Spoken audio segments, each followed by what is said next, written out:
మరో బ్రేకింగ్ చూస్తున్నాం. AP cabinet కీలక నిర్ణయాలు తీసుకుంది. సీఎం చంద్రబాబు అధ్యక్షతన జరిగిన మంత్రి మండలి సమావేశంలో 4 అంశాలపై చర్చించారు.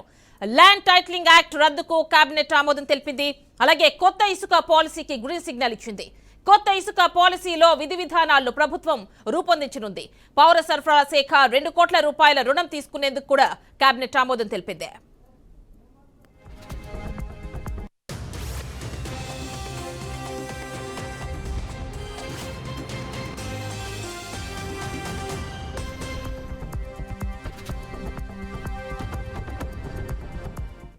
ఇక ఏపీ కేబినెట్ కీలక నిర్ణయాలు తీసుకుంది. భేటీకి సంబంధించి పూర్తి వివరాలు మా కరెస్పాండెంట్ అందిస్తారు. చెప్పండి.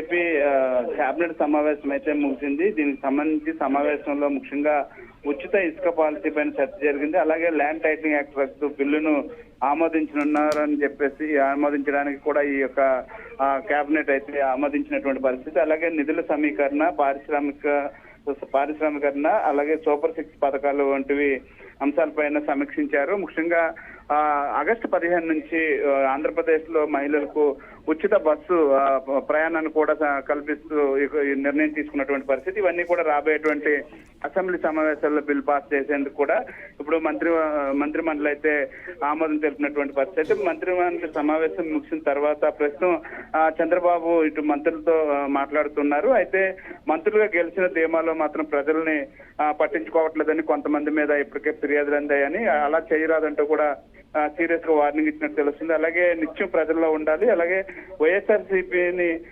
ఒక కేసుగా స్టడీ చేయాలని చెప్పడం కూడా జరిగింది. అయితే ఇప్పటికే ఏదైతే ప్రజాక్షేత్రంలో వ్యక్తిగత విమర్శలు, టార్గెట్ రాజకీయాలకు దూరంగా ఉండాలంటూ కూడా సలహా ఇచ్చినటువంటి పరిస్థితి. అయితే ఒకరి శాఖలో మరొకరు ఇన్వాల్వ్ అవుతున్నటువంటి వార్తలు కూడా ఇటీవల కాలంలో ఆయన దృష్టికి వచ్చిన నేపథ్యంలో దాని మీద కూడా చంద్రబాబు నాయుడు సీరియస్ గా స్పందించారు. అయితే గత ప్రభుత్వం చేసినటువంటి భూమాఫియా పైన తీసుకొచ్చినటువంటి చట్టాన్ని ప్రజల్లోకి బలంగా తీసుకెళ్లాలంటూ కూడా తెలిపినటువంటి పరిస్థితి. అయితే ఎవరైతే భూమిని కోల్పోయారో వారికి తిరిగి భూమి ఇచ్చే విధంగా కృషి చేయాలంటూ కూడా తెలిపినటువంటి పరిస్థితి. ఇదే అంశాన్ని నిన్న ఆయన శ్వేతపత్రంలో కూడా తెలిపినటువంటి పరిస్థితి. అయితే ఇప్పుడు ప్రస్తుతానికి మంత్రితో భేటీ అయిన తర్వాత మరికొద్ది సేపట్లో, అంటే 3:50 ఆయన ఇక్కడ నుండి బయలుదేరి నేరుగా గన్నవరం విమానాశ్రయం చేరుకుని, గన్నవరం విమానాశ్రయం నుంచి ప్రత్యేక విమానంలో 4:10 బయలుదేరి 6:20 ఢిల్లీ చేరుకుంటారు. యామిని, అంటే ఇప్పుడు ప్రధానంగా 4 అంశాలపైనే ఈ భేటీలో చర్చించారు అంటున్నారు. యామిని, ముఖ్యంగా ఏదైతే ఉచిత ఇసుక పాలసీ పైన చర్చ జరిగింది. ఇప్పటికి ఏదైతే ఉచిత ఇసుకలో రవాణా ఛార్జీల వ్యవహారంలో రవాణా ఛార్జీలు ఎక్కువ అవుతున్నాయంటూ కూడా ప్రజల నుంచి కొన్ని వినతులు అయితే వచ్చాయి. దాని మీద కూడా ఇప్పుడు ఇది కేబినెట్ లో సమావేశంలో చర్చించారు. అలాగే ల్యాండ్ టైటిలింగ్ యాక్ట్ రద్దు బిల్లును కూడా ఆమోదించింది. అయితే ముఖ్యంగా నిధుల సమీకరణ, అలాగే సూపర్ 6 పథకాలకు కూడా త్వరగా ప్రజల్లో తీసుకెళ్లాలి. ఏదైతే అమ్మక వందనం కార్యక్రమాన్ని కూడా త్వరలోనే ప్రారంభించాలనేటువంటి దీన్ని శ్రీకారం చుట్టాలని చెప్పేశారు. దానికి సంబంధించిన విధి విధానాలు అయితే గతంలో ఇచ్చినటువంటి మాదిరిగా పూర్తి స్థాయిలో అందరి బిడ్డలకు ఇచ్చే అవకాశం ఉందా లేదా, అయితే అంటే రేషన్ కార్డు ప్రాతిపదికన చూడాలా, లేకపోతే ప్రభుత్వ పాఠశాలలో చదువుతున్నటువంటి విద్యార్థులకు మాత్రమే ఇవ్వాలా అమ్మక వందనం అనే దాని మీద కూడా స్టడీ చేయాలంటూ కూడా చెప్తున్నటువంటి పరిస్థితి. ఎందుకంటే ఆంధ్రప్రదేశ్ లో ప్రస్తుతం ఆర్థికంగా చాలా లోటు ఉన్న నేపథ్యంలో వీటిలన్నింటినీ కూడా వేరే చేసుకుని ఒక్కొక్కటిగా తర్వాత పెంచే విధంగా కూడా చర్యలు తీసుకునేలాగా చంద్రబాబు నాయుడు అయితే ఇప్పుడు దిశానిర్దేశం చేస్తూ ఉన్నారు. దీనికి సంబంధించి ఈ మంత్రి మండలి ఆమోదం కూడా తెలపాలంటూ కూడా చెప్పిన నేపథ్యంలో మంత్రి మండలి కూడా వీటికి ఆమోదం తెలిపింది. ముఖ్యంగా సూపర్ 6 పథకాలకు సంబంధించి ఈ ఆగస్టు 15 నుంచి ఉచిత బస్సు ప్రయాణం అనేది ఇప్పటికే మహిళలకు చెప్పడంతో రాష్ట్ర వ్యాప్తంగా కూడా మహిళలు అయితే హర్షం వ్యక్తం చేస్తున్నటువంటి పరిస్థితి కనిపిస్తుంది. దీనికి ఇటు మంత్రి మండలి కూడా ఆమోదం తెలిపింది. అయితే మొత్తం మీద చూస్తే ఈ రాబోయేటువంటి అదే మరికొద్ది రోజుల్లో జరగబోయేటువంటి అసెంబ్లీ సమావేశాలకు ముందు ఇప్పటి వరకు జరిగినటువంటి అంశాలు కానీ, అలాగే 4 శ్వేతపత్రాలతో పాటు మరొక 3 శ్వేతపత్రాలు కూడా విడుదల చేయనున్నటువంటి నేపథ్యంలో వీటిలన్నింటి మీద కూడా ఈ రాబోయేటువంటి అసెంబ్లీలో చర్చకు వచ్చేటువంటి అవకాశం ఉంది. దానికి సంబంధించి ఈ రోజు సుదీర్ఘంగా కూడా ఈ యొక్క కేబినెట్ సమావేశం అయితే జరిగింది. అంటే ఇక్కడ ప్రతిపక్షాల నుంచి కొన్ని విమర్శలు వస్తున్నాయి. ఇచ్చిన హామీలు పూర్తి స్థాయిలో అమలు చేయట్లేదు, ఇలాంటి అంశాలన్నీ కూడా వాళ్ళు ఫైర్ అవుతున్నారు. ఇలాంటి అంశాలపై మరి వాటికి సంబంధించి ఏమైనా చర్చ జరిగిందా, లేదంటే కేవలం ఇప్పుడు మీరు ప్రస్తావించిన ఈ 4 అంశాలకు సంబంధించి మాత్రమే చర్చ జరిగిందా?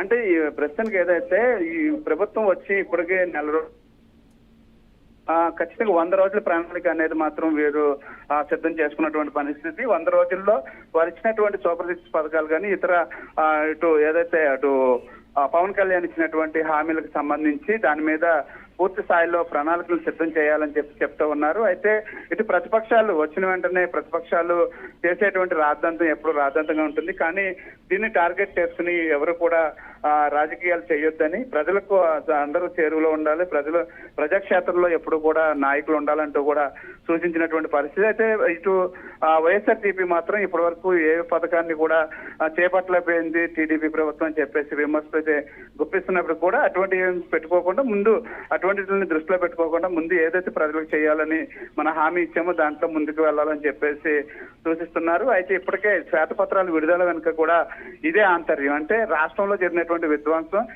ఈ పథకాలు అమలుకు ఎంత ఆలస్యం అవుతుంది అనేది ప్రజలకు చెబుతూనే ఒక్కొక్క పథకాన్ని అమలు చేసే విధంగా చంద్రబాబు నాయుడు చర్యలు తీసుకుంటున్నారు.